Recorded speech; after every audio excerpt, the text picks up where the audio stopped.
ദൈവനാമത്തിന് മഹത്വം ഉണ്ടായിരിക്കട്ടെ. ദൈവപൈതലുള്ള ജീവിതത്തിൽ എങ്ങനെ ആത്മീയമായി വളർന്ന് മുന്നോട്ട് പോകാം, ആത്മീയമായി വളർച്ചയുടെ ഏകലക്ഷണങ്ങൾ എന്തൊക്കെയാണെന്ന് നമുക്ക് പ്രത്യേകമായി ഈ കാലഘട്ടങ്ങളിൽ തിരിച്ചറിയേണ്ട ആവശ്യകതയുണ്ട്. ദൈവത്തിന് സ്തോത്രം. 2 പത്രോസിൻ്റെ ലേഖനം 1:5 മുതൽ 7 വരെയുള്ള വാക്യങ്ങളിൽ അടിസ്ഥാനമായി അപ്പോസ്തലനായ പത്രോസ് അപ്പോസ്തലൻ ഇങ്ങനെ അവിടെ രേഖപ്പെടുത്തിയിട്ടുണ്ട്. 1. വിശ്വാസത്തിൻ്റെ വർധന വളരണം, വിശ്വാസത്തിൽ വർദ്ധിച്ചു വരണം. 2. പരിജ്ഞാനത്തിൽ വളർന്നു വരണം. 3. സ്ഥിരതയുള്ളവരായി തീരണം. ദൈവത്തിന് സ്തോത്രം. 3 കാര്യങ്ങളുടെ ആസ്പദമാക്കി ഒരു പ്രാവശ്യയുടെ ദൈവകൃപയിൽ ശരണപ്പെടുകയാണ്. ദൈവത്തിന് മഹത്വം ഉണ്ടായിരിക്കട്ടെ.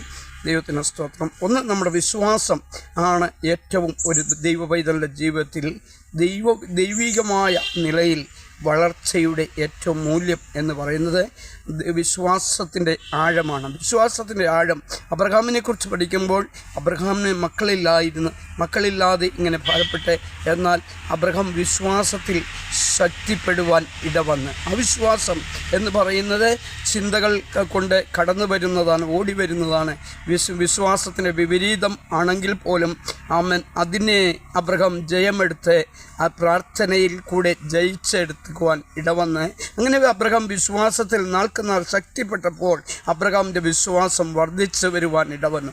ദൈവത്തിൻ്റെ വാഗ്ദത്തങ്ങളൊക്കെയും അബ്രഹാമിൻ്റെ ജീവിതത്തിൽ അനുഭവിക്കുവാനും അത് കാണുവാനും തനിക്ക് അസാധ്യമെന്ന് കാണുന്നതൊക്കെയും സാധ്യമാക്കി തരുന്ന ഒരു കർത്താവിൻ്റെ സന്നിധിയിൽ കർത്താവിനെ മുഖാമുഖമായി കാണുവാൻ ഇടവന്നതായി നാം ഇവിടെ വായിക്കുന്നു. ദൈവത്തിന് സ്തോത്രം. നമുക്കറിയാം, രക്തസ്രാവക്കാരി സ്ത്രീയെ ഉള്ളിൻ്റെ ഉള്ളറയിൽ ഹൃദയത്തിൻ്റെ അന്തരംഗത്തിൽ വിശ്വാസത്തിൻ്റെ ആകെ തുക എന്ന് പറയുന്നത് അവരുടെ ഉള്ളം കൊണ്ട് വിശ്വസിച്ച് 12 വർഷക്കാലം പല വൈദ്യന്മാരാലും സൗഖ്യപ്പെടാത്ത ആ രക്തസ്രാവികളുടെ ജീവിതത്തിൽ യേശുവിനെ കണ്ടുമുട്ടാൻ ഇടവന്നപ്പോൾ അവരുടെ ഉള്ളിൽ ഇങ്ങനെ ചിന്തിച്ചു, ഹൃദയത്തിനകത്തൊരു വിശ്വാസം വളർന്നു, അവൻ്റെ വസ്ത്രത്തിൻ്റെ തൊങ്ങൽ ഒന്ന് തൊട്ടാൽ എനിക്ക് സൗഖ്യപ്പെടും.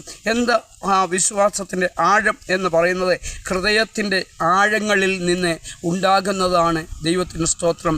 വിശ്വാസത്തിൻ്റെ ആഴം. അങ്ങനെ അവൾ ദൈവത്തെ കണ്ടുമുട്ടി അവൻ്റെ വസ്ത്രത്തിൻ്റെ തൊങ്ങൽ തൊട്ടപ്പോൾ ആ വസ്ത്രത്തിൻ്റെ ദൈവശക്തി ഒഴുകി വന്ന് അവൾക്ക് ക്ഷണത്തിൽ സൗഖ്യപ്പെടുവാൻ ഇടവന്ന്. ഇങ്ങനെയാണ് നമ്മുടെ ജീവിതത്തിലും ലഭ്യമാകുന്നത്.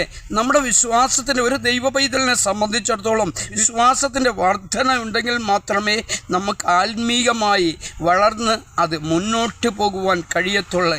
എന്താണ് ആത്മീയ വളർച്ചയുടെ ഏകലക്ഷണം? ആത്മീയ വളർച്ചയ്ക്കകത്തെ ഒരു ദൈവിക പ്രവൃത്തി അതിനകത്തെ വെളിപ്പെട്ട് വരണം.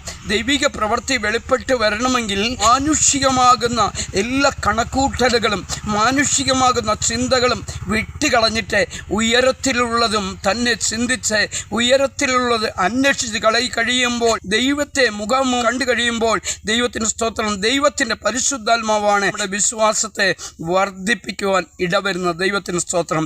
ആ വർധനയാണ് ദൈവിക വർധനയിലേക്ക് കൊണ്ടുവന്ന് ദൈവിക പ്രവൃത്തി ഒരു ദൈവ പൈതലിൻ്റെ ജീവിതത്തിൽ ശാന്തതയിൽ വെളിപ്പെട്ട് വരുവാൻ ഇടവരുമെന്ന് ഈ സമയത്ത് ഈ വചനത്തിൻ്റെ വെളിച്ചത്തിൽ ഞാൻ നിങ്ങളെ ഓർമ്മിപ്പിക്കട്ടെ. നമുക്ക് വീണ്ടും ചിന്തിക്കുന്ന കാര്യം, ശിഷ്യന്മാരുമായി യാത്ര ചെയ്ത സമയത്ത് ഒരു ചന്ദ്രരോഗി യേശുവിൻ്റെ അരികിൽ കൊണ്ടുവന്ന് ഈ രോഗിയെ സൗഖ്യപ്പെടുത്തുവാൻ ശിഷ്യന്മാർക്ക് കഴിഞ്ഞില്ല. അവർ യേശുവിൻ്റെ അരികിൽ കൊണ്ടുപോയി യേശു അവരെ സൗഖ്യപ്പെടുത്തിയതായി കാണുന്നു. ശിഷ്യന്മാർ ദൈവത്തോടെ മറ്റൊരു ഭാഗത്ത് പറയുമ്പോൾ ഇങ്ങനെ പറഞ്ഞു, ഞങ്ങളുടെ വിശ്വാസത്തെ വർദ്ധിപ്പിച്ചു തരണം. അന്നിങ്ങനെ വിശ്വാസം തൻ്റെ ശിഷ്യന്മാർക്ക് വർദ്ധിപ്പിച്ചപ്പോൾ അവരുടെ വിശ്വാസത്തിൻ്റെ ചുവടുകൾ ക്രിസ്തുവിൽ മാത്രം അടിയുറച്ചിരുന്നു. ദൈവത്തിൽ വിശ്വസിച്ചുകൊണ്ട് കർത്താവ് പറഞ്ഞു, എന്നിൽ വിശ്വസിക്കുന്നവർ ഞാൻ ചെയ്തതിലും അധികം ചെയ്യുവാൻ ഇടവരും. പ്രിയപ്പെട്ടവരെ, നാം കർത്താവിൽ വിശ്വസിച്ചുകൊണ്ട് ഈ മലയോട് നീങ്ങി മാറുക എന്ന് കൽപ്പിച്ചാൽ അത് നീങ്ങി മാറുക തന്നെ ചെയ്യും. കർത്താവിൻ്റെ വചനം അങ്ങനെ തന്നെ പറയുവാൻ ഇടവരുന്നു. വിശ്വാസത്തിൽ ദൈവത്തിന് സ്തോത്രം, വിശ്വാസത്തിൽ വർദ്ധിച്ച് വന്നെങ്കിൽ മാത്രമേ ആത്മീയമായുള്ള വർധനയ്ക്ക് കാരണമായി തീരുള്ളൂ.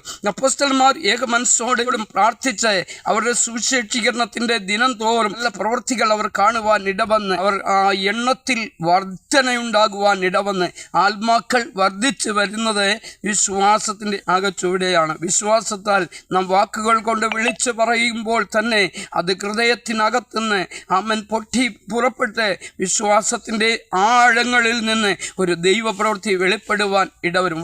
പറഞ്ഞു, നിങ്ങൾ വർദ്ധിച്ചു വന്നാൽ വളർന്നു കഴിയുമ്പോൾ ദൈവത്തിന് സ്തോത്രം വർദ്ധിപ്പിക്കുവാൻ കഴിയും. അപ്പോസ്തലനായ പൗലോസ് ഇങ്ങനെ പറയുന്നു, ദൈവം നടുന്നവനും നനയ്ക്കുന്നവനും ഏതുമില്ല, വളർത്തുമാറാക്കുന്നതോ ദൈവം തന്നെയാണ്. ദൈവത്തിന് സ്തോത്രം.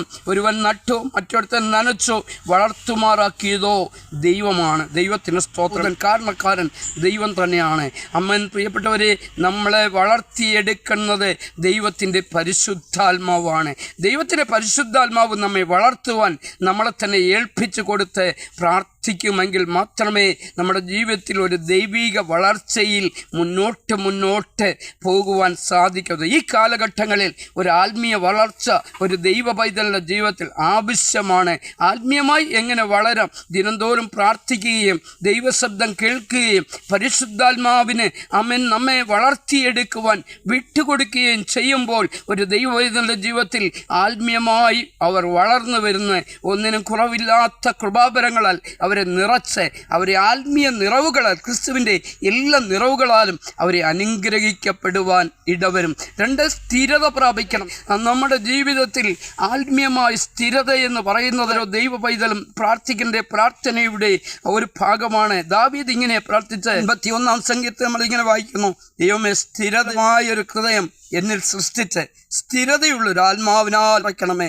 സ്ഥിരമനസ്സൻ ദൈവത്തിൽ ആശ്രയിക്കുന്നു എന്നേക്കും കുലുങ്ങിപ്പോയില്ല. നമുക്കറിയാം, ഏതൊരു ദൈവ പൈതലിൻ്റെ ജീവിതത്തിലും ഈ ധരണിയിൽ സ്തോത്രം നിമിഷത്തെ ഈ ജീവിതത്തിനുള്ളിൽ ഉറപ്പ് പ്രാപിച്ച് ആത്മീയത്തിൽ ഉറപ്പ് പ്രാപിച്ചിരിക്കും. ദാവീദ് പറഞ്ഞു, എൻ്റെ കാലടികൾ ഏറെക്കുറെ വഴുതാതെ ഉറപ്പ് പ്രാപിക്കുവാൻ ഇടവന്ന്. തൻ്റെ കാലടികളൊക്കെയും കർത്താവിൻ്റെ കാലടിയോട് ചേർത്ത് വയ്ക്കുവാൻ ഇടവന്ന്. അങ്ങനെയെങ്കിൽ തൻ്റെ കാൽപാദങ്ങളെ കർത്താവിൻ്റെ കാൽപാദത്തോട് ചേർത്ത് വെച്ച് അത് അടിയുറച്ച നല്ലൊരു ജീവിതം കാഴ്ചവെക്കണമെങ്കിൽ അവരൊരു ദൈവവൈദ്യൻ്റെ ജീവിതത്തിൽ ദൈവത്തോട് പ്രാർത്ഥിക്കണം, സ്ഥിരതയുടെ ഒരു ആത്മാവിനെ എനിക്ക് തരണം. അങ്ങനെ സ്ഥിരതയിൽ കൂടെ ഹല്ലേലൂയ വർദ്ധിച്ചു വരും. സ്ഥിരതയാണ് നമ്മളെ ഉറപ്പും ധൈര്യവും തരുന്നതും പ്രാഗൽഭ്യമുള്ളവരാക്കി തീർക്കുന്നതും. ഇതിൽ ഒരു ദൈവവൈദ്യൻ്റെ ജീവിതത്തിൽ ദൈവികമായ കാഴ്ചപ്പാടിൽ വളർന്ന് മുന്നോട്ട് പോകണമെങ്കിൽ പ്രാഗൽഭ്യമുണ്ടായിരിക്കണം. അങ്ങനെയെങ്കിൽ ദൈവത്തിൻ്റെ സ്തോത്രം, ദൈവത്തിൻ്റെ പരിശുദ്ധാത്മാവ് നമ്മളെ ഉറപ്പിക്കുകയും ധൈര്യം പകരുന്നു തരികയും സ്ഥിരത വർദ്ധിപ്പിച്ചു തരികയും ചെയ്യുവാൻ ഇടവരണം. യഹോവ ഭക്തൻ്റെ ജീവിതത്തിൽ ദൈവത്തിൻ്റെ സ്തോത്രം സ്ഥിര മനസ്സുള്ളവനാണ്. അവൻ ദുർവർത്തമാനം നിമിത്തം ഹല്ലേലൂയ ദൈവത്തിന് സ്തോത്രം പേടിക്കാൻ ഇടവരത്തില്ല, കുലുങ്ങിപ്പോകുവാൻ ഇടവരത്തില്ല, തളർന്നു പോകുവാൻ ഇടവരത്തില്ല. എൻ്റെ ജീവിതത്തിൽ ദിനംതോറും വർദ്ധിച്ചു വരുന്ന ഒരു വിശ്വാസത്തിൻ്റെ ആഴമെന്ന് പറയുന്നത് അത് ദൈവത്തിൻ്റെ പരിശുദ്ധാത്മാവിൻ്റെ നിയന്ത്രണത്തിൽ കൂടെ കടന്നു പോകുവാൻ ഇടവരും. അങ്ങനെയെങ്കിൽ സ്ഥിര മനസ്സിന് വേണ്ടി നാം പ്രാർത്ഥിക്കണം. ഒരു ദൈവ പൈതലിൻ്റെ ജീവിതത്തിൽ നാം പഠിച്ച് തിരിച്ചറിയേണ്ട ചില കാര്യങ്ങൾ അറിയേണ്ടത് ആവശ്യമാണ്. എന്താണ്? ദൈവത്തിന് സ്തോത്രം. ദൈവത്തോട് നിരന്തരമായി അടുത്ത് ചെന്ന് പ്രാർത്ഥിക്കുകയും സ്ഥിരതയുള്ളവരായി തീരുകയും വളർന്നു വരിക ദൈവം നമ്മളെ അനുഗ്രഹിക്കുമാറാകട്ടെ.